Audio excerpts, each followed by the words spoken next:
Hello, everyone. Thank you so much for joining us at the Voices podcast once again. We appreciate your time. We appreciate the time you take to watch our conversations. Today, we are joined by a doctor and a health tech innovator. Today, I'm joined by Marie Chantal Umunyana, who is the founder and the CEO of Umubyeyi Elevate. Of course, Umubyeyi Elevate is a health tech innovation in Rwanda. And she's going to tell us more about that innovation and the things they're doing actually at the Umubyeyi Elevate. Thank you so much for joining us the podcast, Marie Chantal. Thank you so much for having me. How are you doing?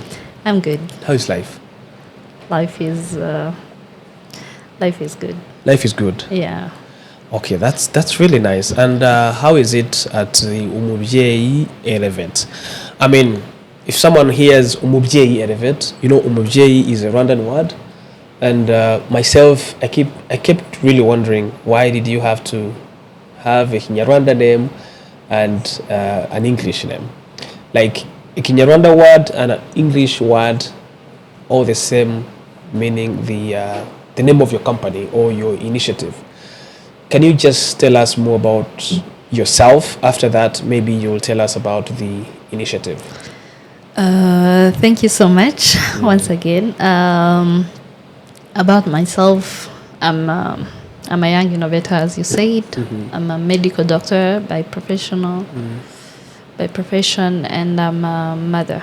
A mother of two, and of course, I'm married.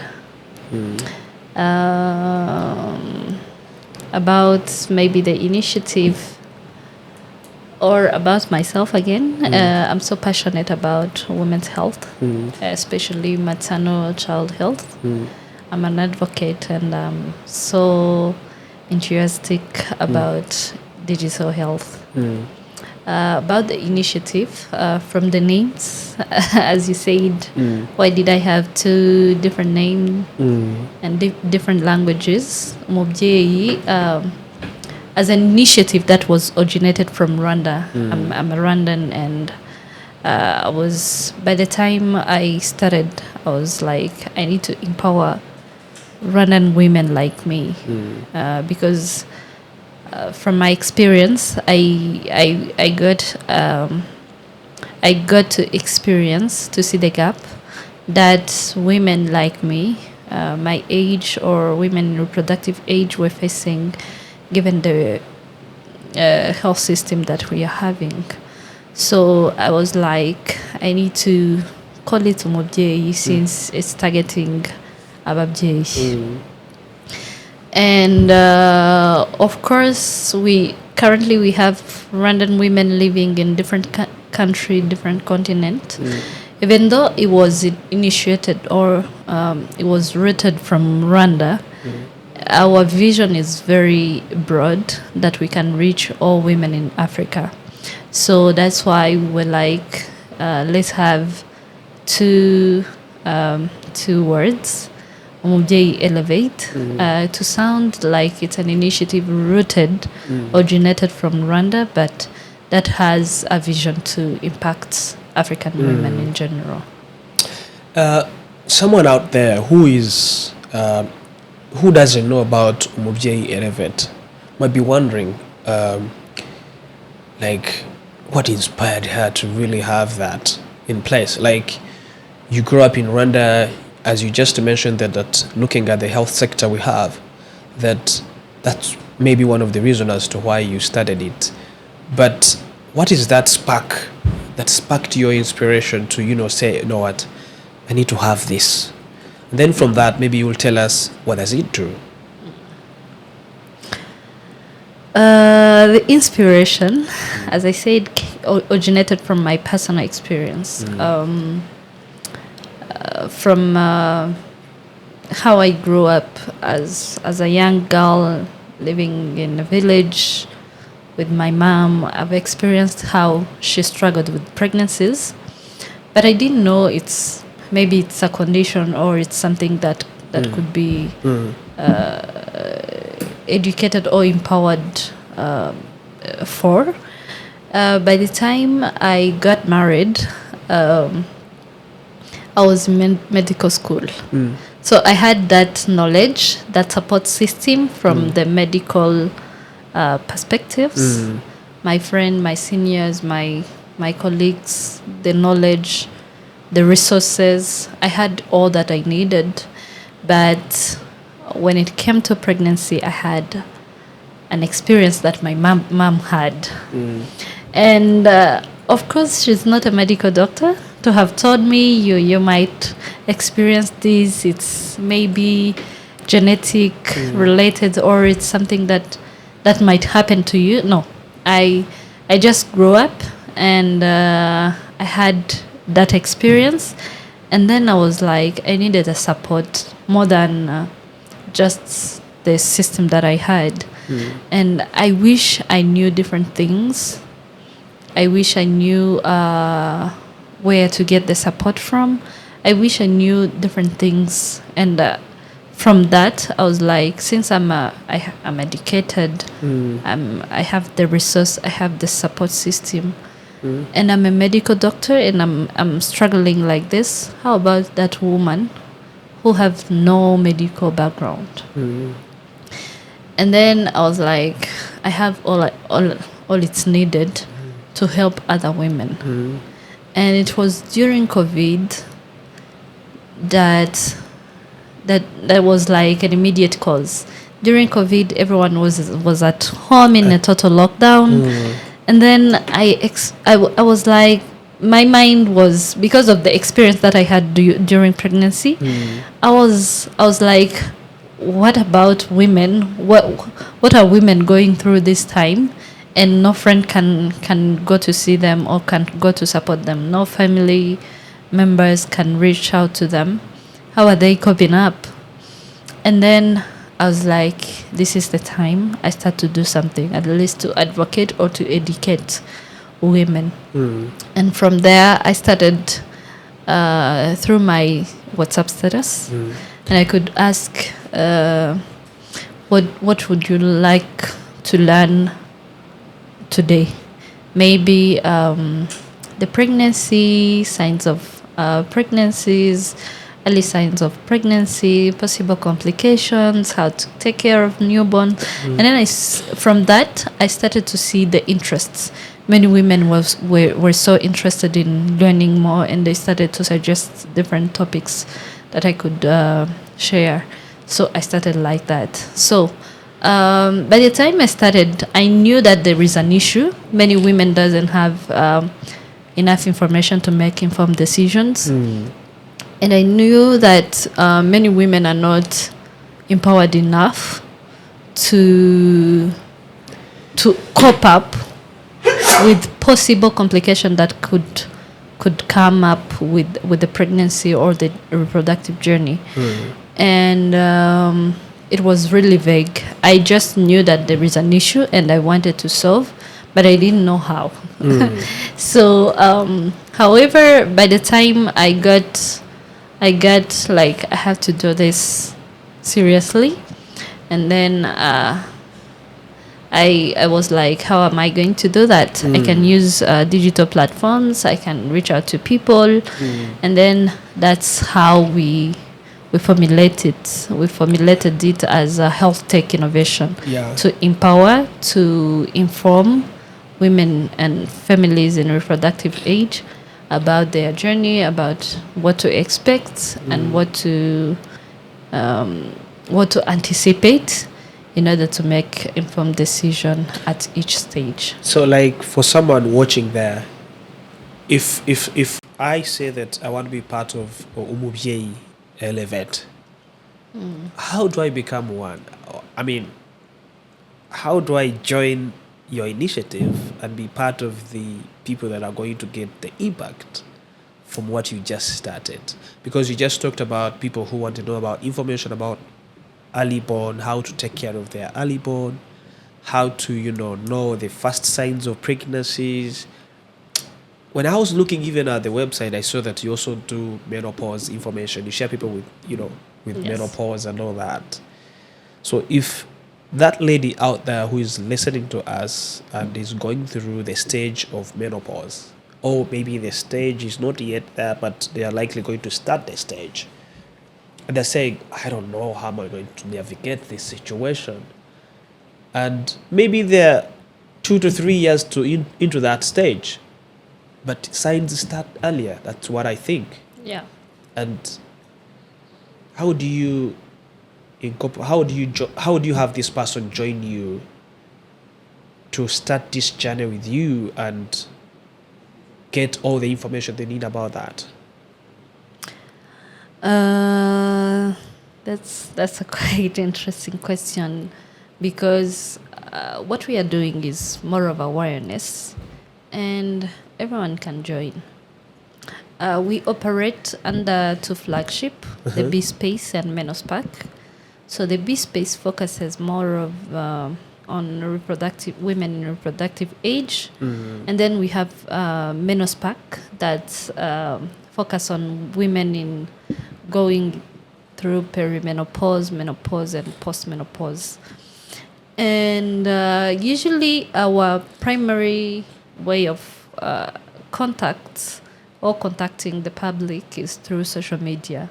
So we have different social media page, Instagram, which is our primary platform.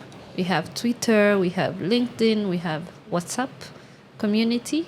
So whenever we have a session, we have one session in a month, and we announce it publicly. So with the registration link, whoever is interested can register through the link, and then she's able to join us.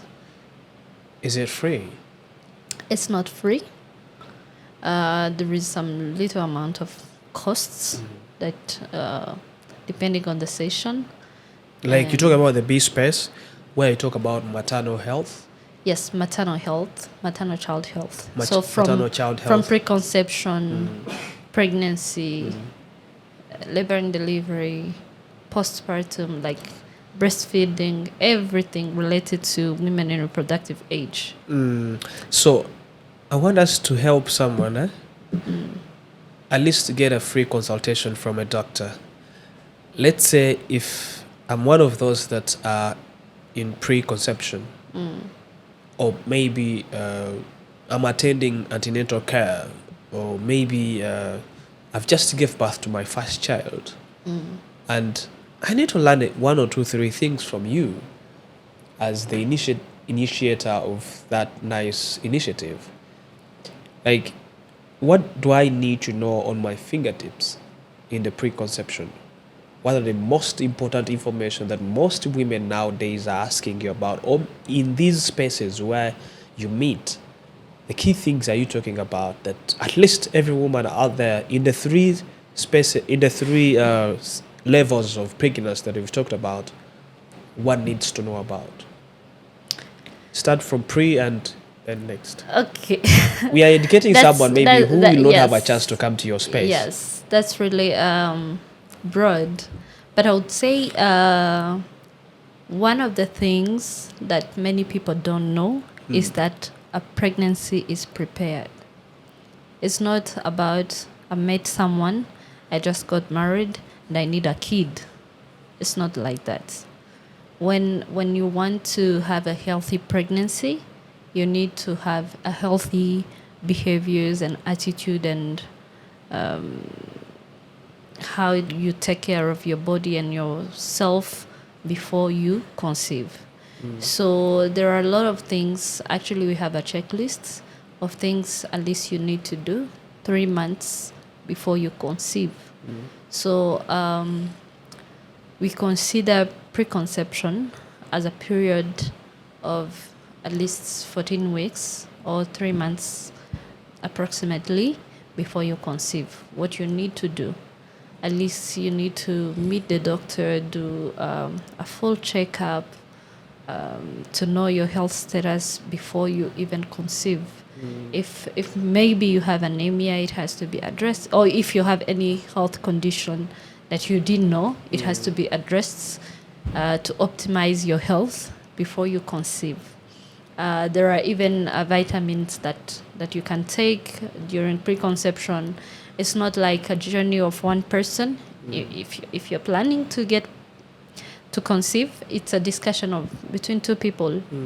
So that means a woman has to play a role, and a man has to play a role.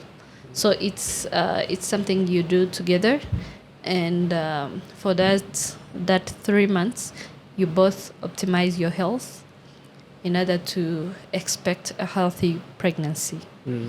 And for this time, that infertility rate is going high. Most of people anticipate to have a kid, but it doesn't happen immediately because they don't know their health status before they even start.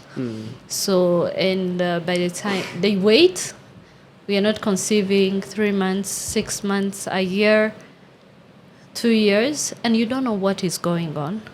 But when you're informed enough and you know probably there is something wrong, it can be addressed way before you even try. So preconception is something that we don't have yet in our health system, but it's something very crucial and very important for everyone out there who need to conceive. And it's not about the first kid, it's about all the child that you want to conceive. If you didn't do preconception for your first pregnancy, you can do it for the second and the third and the fifth. I get a lot of... Do you have some hospitals that are actually doing that are receiving, that have that specific part of preconception consultation? Do we have them already here? No. Or apart from just going for antenatal care as usual? No, we don't. But if you're informed enough, you can book an appointment with a gynecology and a gynecologist, and then you say, I'm here for preconception health. And then you go through the exams, maybe the labs you need to take, and then okay, they advise you on what to do. Let's say, let's skip that page and go direct to the newborn. Because let's assume you've gone into antenatal care, now you've given birth. How do you support? What is the most challenging things today that you are witnessing out there that women don't give value but very key to their newborns that you are addressing now? Postpartum depression. What? Postpartum depression. Okay. Because most of women, as I said, postpartum depression, to someone who does not understand the medical language, it's after birth. Yes, it's depression. After birth depression.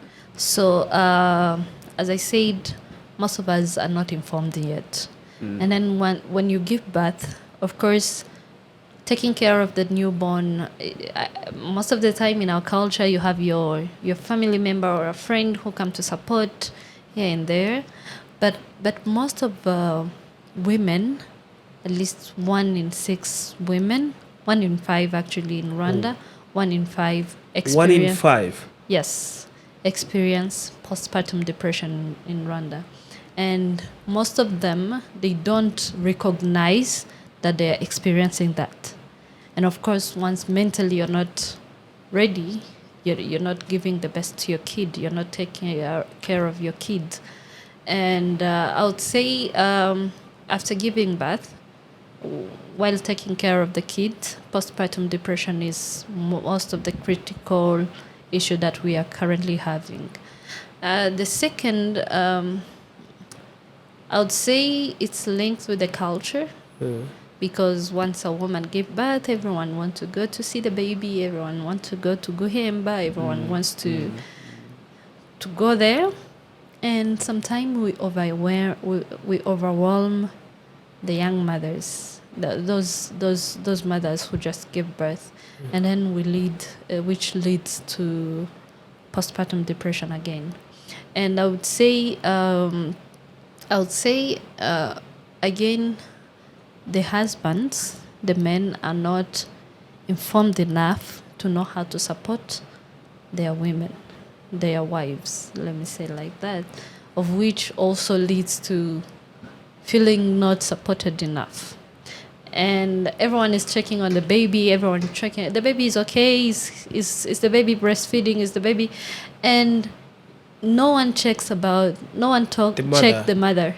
How are you doing mentally, physically, healing? How is the healing process going on? No one talks about that.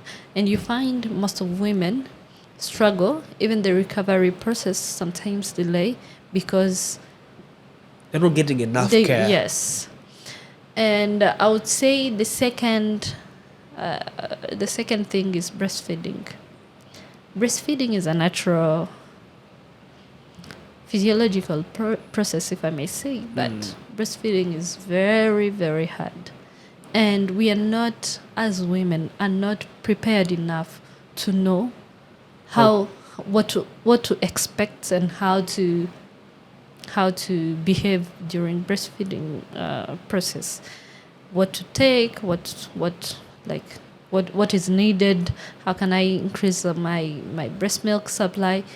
Everyone just overwhelm you with eat isombe. There is a full flask of 3 liters of jikoma or Porridge. or the tea. Like, everyone wants to feed you, and because it's kind of cultural thing, no one knows that all you need is to get some rest, hydrate yourself enough, eat protein containing food to help in recovery. Everyone just want to feed you. Everyone. Ijitochi, a lot of ijitochi, a lot of porridge, and sometimes we are gaining a lot of weight. Unnecessarily weight. And yet there is a way you can just increase your breast milk supply without overfeeding yourself. Free knowledge. What is the best way to increase the milk supply, or you call it the breast milk supply, without having all that kind of, bring porridge, bring food, bring this. And sometimes these things they give them sometimes are not the ones that are going to actually increase that. If you helping someone that now struggling to get the breast milk right now and needs to know, what do I need to do exactly right now? Because sometimes there are those who take the porridge and they end up not getting the milk. Yeah. I would say, first of all, you have to trust your body that you're the one who can feed your baby in the best way. That's one. The second is hydrating yourself. Of course, I'm not saying don't eat. Eat a healthy meal. Eat a healthy meal, protein-containing food. Eat the veggies. Eat the carbs. Like everything that can help you recover your body. But again, rests. Get some rests. Once you've hydrated yourself, you've eaten healthy, you got some rests, and you trust in the process that you're the best person to feed adequately your baby, you're going to do that.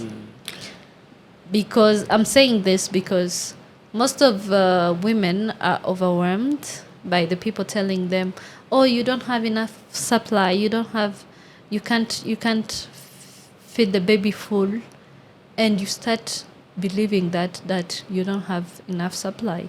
Yet probably it's because you didn't get some rest, probably you didn't get some hydration. But once you've gotten all that and you believe that your body is able to feed your baby adequately, you're gonna succeed in that. So if I can take you back to pre-menopause depression, seriously, it caught me that might be really serious, but some people don't take it serious. At Umubyeyi Elevate, because you talked about people coming at home to visit, Guhemba, talk to you, but you find even your husband himself is not even taking part into helping you to heal, and maybe taking part into navigating the depression you're going through and understand it, and maybe come in and help. How are you supporting these mothers to get out of the pre-menopause postpartum depression. How are you helping them? As I said, we focus on awareness. First of all, is to educate women on what is it. Because I remember the first time we had a session on maternal mental health. Many women, actually maybe I didn't get deeper into how we do that. We bring in experts. We have expert education, and then we have storytelling. So we had that experts session where experts educate the community about what is it. First of all, what are the signs, what are the symptoms, how do we treat it, where to get help from. And then through storytelling, we have women sharing their stories. And then I would say most of the time we get women saying, oh, I just realized that I had postpartum depression, and I didn't know it was postpartum depression.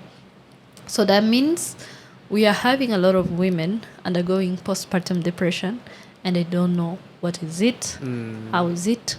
They just find themselves crying, agitated, not no more enjoying what the things they used to enjoy, don't liking the babies sometimes, like feeling not supported most of the time, and then they don't know what is going on with them.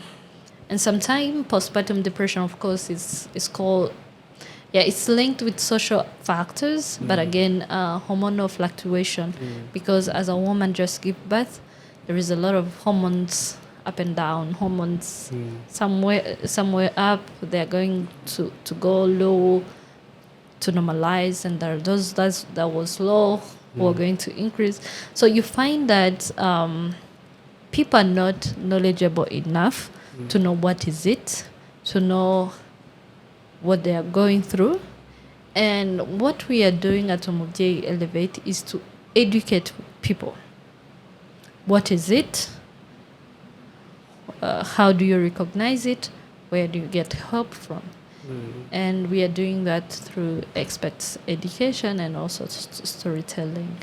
Actually, to my understanding, I've really realized that even the postpartum depression actually has an impact on a child. That's what I think. Because if you just mentioned that they don't want their children, they no longer want to feed them, and I think this also has an impact on their body because they can't still generate more milk. If you're depressed, I don't think you can easily generate the milk you used to generate. Is it? Okay. Of course, because motherhood, I would say motherhood, actually parenting, you give who you are. If you're overwhelmed, if you're stressed, if you're not happy, then you can't care of the baby enough. For So sure. of course it has a bigger impact on the baby. So looking at Rwanda is considered to be one of the countries that are really doing well in maternal health. I mean, in the region and some parts of Africa. I'm wondering what other challenges that are really now so serious by virtue of if you look into it, that are still a problem to Rwanda that you seek to also advance. I would say yes. There is a lot of remarkable effort that the government has done, and it's truly visible. And looking at the maternal mortality rate, how it's getting lower and lower every year, I would say there is a lot of that has been done on a country level. And I would say what we are doing is not like we are not acknowledging what the government is doing. We are complementing the government to achieve the goal at a fast pace. And the things that we are doing, first of all, is empowering and raising awareness, and also I would say raising awareness and advocacy is not only on the end users or the end impacted people, the community. It's also needed in the health experts or the healthcare providers. And I would say that at this level, we still have a lot of challenges in experts that we have. Probably we still have, for example, gynecologists, we still have not even 150. We still have lower than that in the whole country, serving more than 13 million Rwandans. So I would say we still need a lot of advocacy at all levels and also in the policymakers. And it's something that we are really pushing forward to, because sometimes, even though we can increase the knowledge at the community level, there are need some policies to be put in place to strengthen that. So I would say we need to work on all the levels: the community, the policymakers, the decision makers, the healthcare providers. It's a collaborative effort that is needed to ensure that maternal mortality is reduced, and also maternal, newborn child and adolescent health, even menopausal women are supported at all stage. So, is there any story that really you remember that your program has really intervened in, and the life of someone was really saved, the life of a child was saved? Or maybe, is there a story of a woman who you know that hadn't been you, or if it wasn't Umubyeyi Elevate intervention, something wrong could have happened? Or is there something that you feel proud of, that at the maternal health side, they've really done a great job, that you can share? Yes. I have quite a long stories and many stories. And I would say at all levels. I remember the session we had on preconception.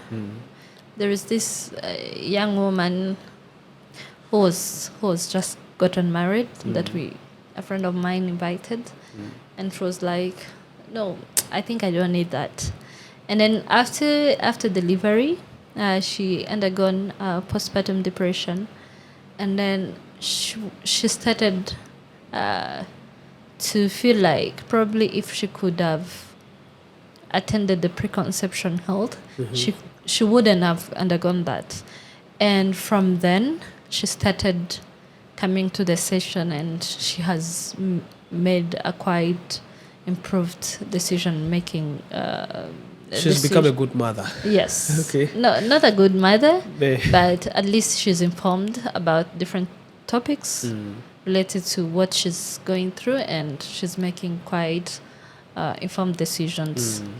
And also the second is there is also this young woman who actually she was having her first baby, and then by then we were having a session on postpartum self-care, postpartum healthcare and self-care. And then she passed through our website and the activities that we did, and then she even the social media platform.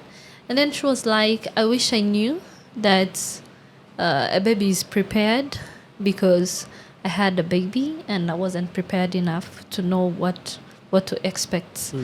And during the session, she of course she attended the session on postpartum, and her postpartum experience wasn't as bad as she was expecting, because she had a little bit of knowledge of what to expect. And I would say the third touching story was this young lady who undergone menopause, premature menopause, because of health related issue. And then for quite some times she didn't get anyone to understand her. So by the time we launched Menospark, she attended session, and then for the first time, she felt heard, and she felt recognized, and she felt supported. And I would say from then, her life has been improved, knowing that there are people who are thinking about her condition, and people who could finally talk about that condition. So I would say there is a lot of feedbacks, Good stories that a lot of good shared. stories. I remember a couple that attended the family planning session that we had, and they get a chance to talk with the doctors, and then from there they decided the method that they're going to use exclusively for women, because we feel like even though we are bringing men on board, women who are affected has to be, first of all, knowledgeable and have to know what they are going through. And by the time we bring men to go with them or to work with them during any period or any stage of their life, at least they're informed enough. Because you can't bring men when women also are not informed, or a mixed event. So I'm wondering, you told me earlier that mostly your services are featured on social media, on Instagram, on Twitter, and on your WhatsApp. Let's assume someone, a lady, a woman down in the village.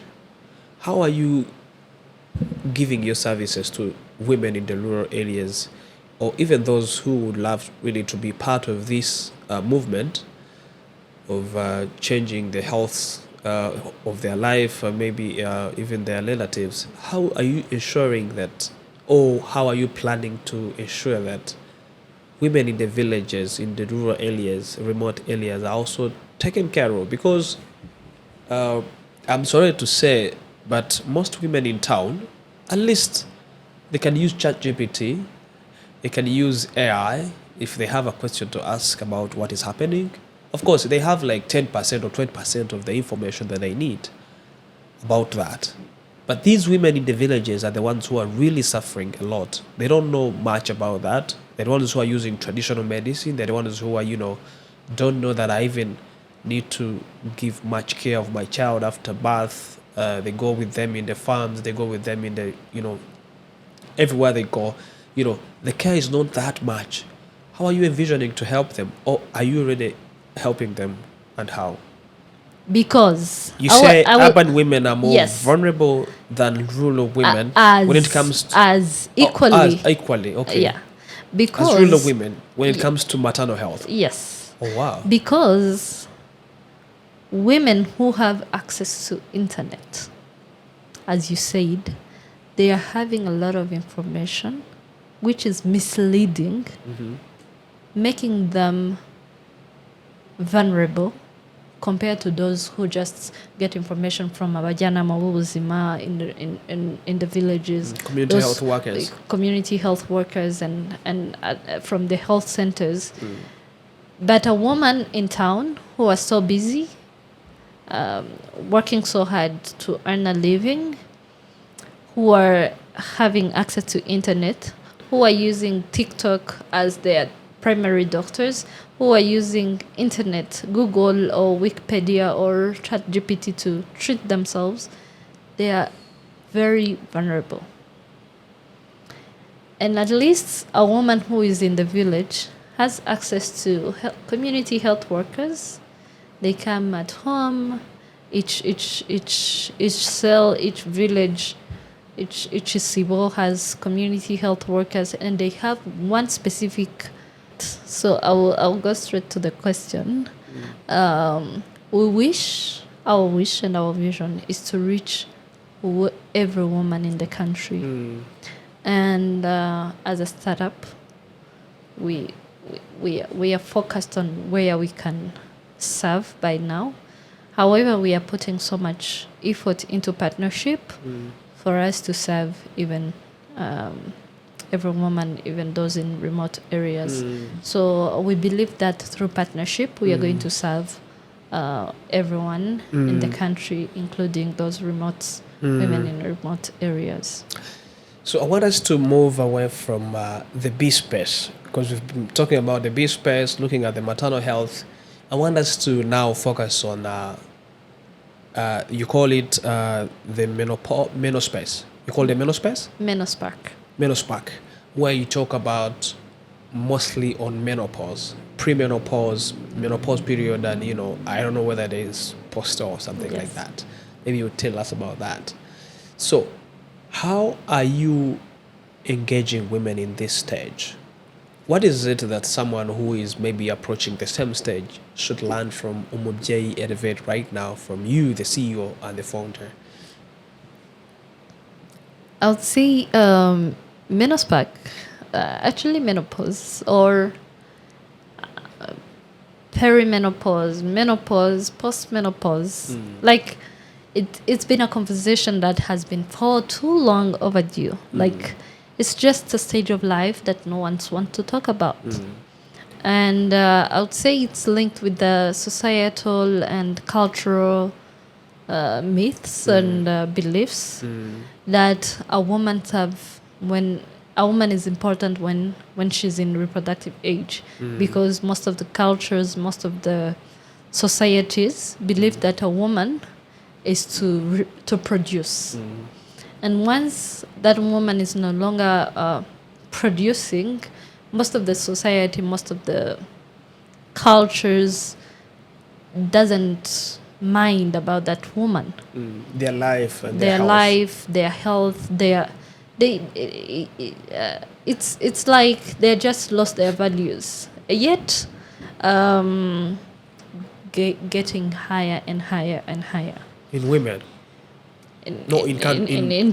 in general, okay. And women are living at least 30% to 40% in some countries in menopause of their entire life.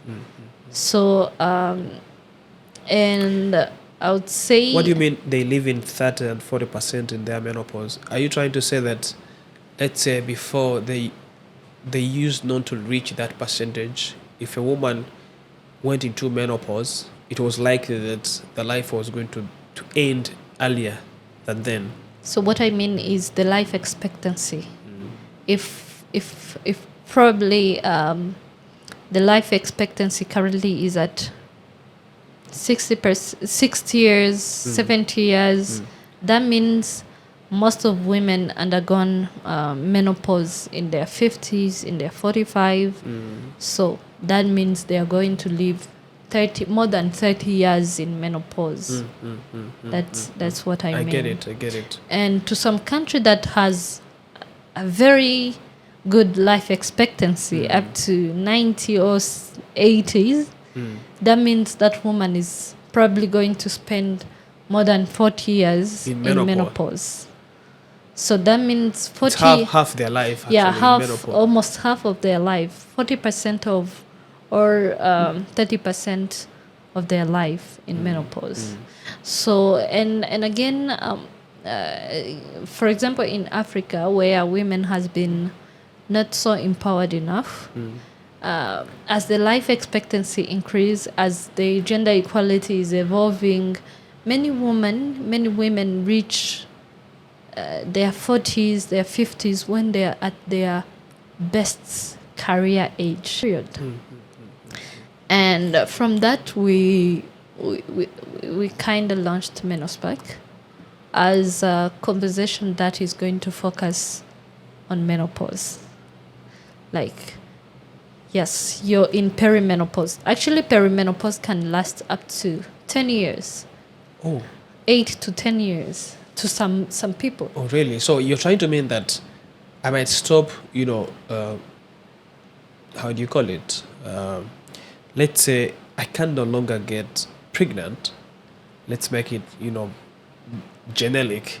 Let's say I can't get pregnant because I reached that stage. And that stage where I stop becoming pregnant, it can go to 10 years before I enter the menopause stage. Yes. Is it what you're trying to say? Actually, menopause, or you doesn't just hit menopause like all of a sudden. Like it's a process. It's a process that starts with there is this hormones that start to lower, and it doesn't happen like estrogen is gone. No, it start lowering, going down a little bit as year goes. And to some people, it can take 3 years. To some people, it can take 5.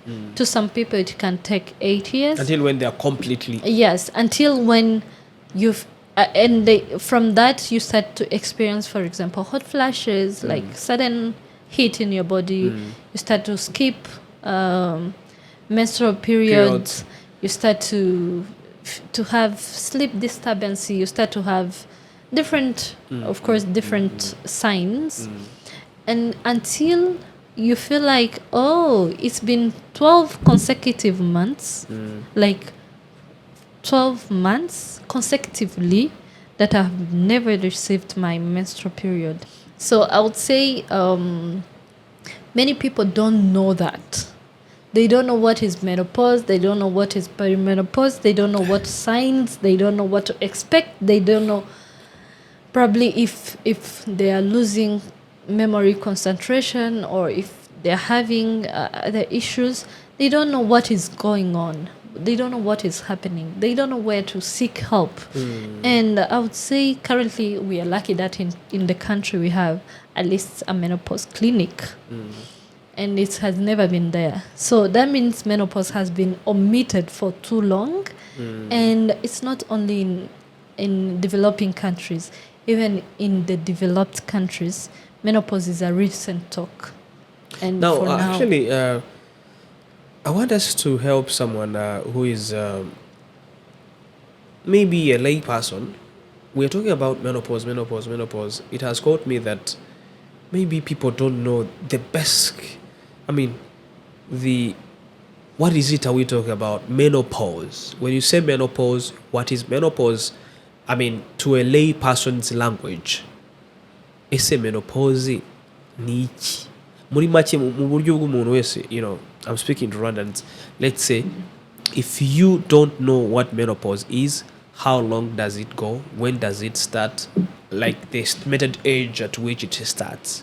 Some people are like, these people talked about menopause as if everyone knows it. Yeah. So just educate someone in a layman's language about what is menopause. Okay, I would say menopause is gucura mu Kinyarwanda. Yego. And I don't think we have like a definition that said gucura. You just hear people say, "Hey, narachuze. Uriya muntu yarachuze." That means she no longer produce, right? But of course, as we are developing and the lifestyle has changed, I would say the menopause varies for each and every person. We like to say that, however, whatever education we are giving women, everyone, yes, there is this general information that everyone should know, but you don't expect that what you've experienced is what I'm going to experience, because my lifestyle, what I eat, it's different from what you eat. Yeah, what I eat, how I behave, like my lifestyle can determine my menopause journey. And I would say menopause, as I explained, menopause is a period that can start as early as 45. And I would say that's a natural menopause. Although they can be menopause induced by treatment, surgeries. Yeah. Probably you've undergone a surgery and they have removed some of the female organic part, like ovaries, where estrogen is produced. Then you just go through menopause immediately, because you don't have those hormones that regulate the menstrual period. So I would say, as a definition, menopause is a period where a woman undergone 12 consecutive months without menstrual period, and that woman is in her, I would say her 40s, her 50s. Okay. Like, even though it can happen Before that. If a lady out there doesn't miss her periods for 12 months consecutively, it's not yet menopause. Yeah, it's in perimenopause. But still you can conceive. Yes, it's because you can skip a But month. chances are low. Yeah, they are low, but actually during perimenopause, most of couples get surprise babies, because probably you can skip like 3 months, 4 months, and you feel like, oh, probably I'm in menopause. I'm no longer producing. And then the 4th month, you conceive. So, as before you spend 12 consecutive months, You're not yet there. you're not yet there, and you can produce. Okay, so how much are you charging for a woman to come and learn about menopause? Or if it's free, how do I join? Is it the same way like I joined the B space is the same as I joined the Menopause Spark? Yes. Yeah, actually it's the same way. And we don't, as I said, we don't charge a lot. We charge, depending, 15,000 up to 30,000 Rwandan francs. Let's be frank to someone. Let's say I want to be part of this B space. You said every month to come and learn about, maternal health with the experts that you have on board. How long does it take? How long does the conversations take? And how do I access these experts? Is it just a one-time access? I mean, how is it? Yeah. Actually, as I said, for each conversation, currently this year we are focusing on awareness, and each concept, each conversation, each session is paid. It's a one-time go. So, and it's a session that lasts for 3 hours, 3 to 4 hours, and you have to access screening. You get to know your health status. Despite the conversation, you're going to know your blood pressure status, your blood glucose status, your BMI status, and then you have to access experts, health education, and you access experts, and then you have to be part of the community, and you share your stories, or you get to learn from other women's stories. That's one. And so that's the package of the yes, the 15,000 entrance. Yes, it's 15,000 to 30,000 depending on the activity, because we have the extra, I would say the bigger sessions where we have a lot of activities, where we have sometimes fun activities or some more interesting activities. But for an ordinary session, this is what 15,000 up to 30,000 covers. And I would say sometimes we get sponsorship. Once we get sponsorship, sometimes we lower the amount of the entry fee up to 10,000 or 5,000. And again, we are here to empower women. That means this amount is not like you're paying for the services you're going to get.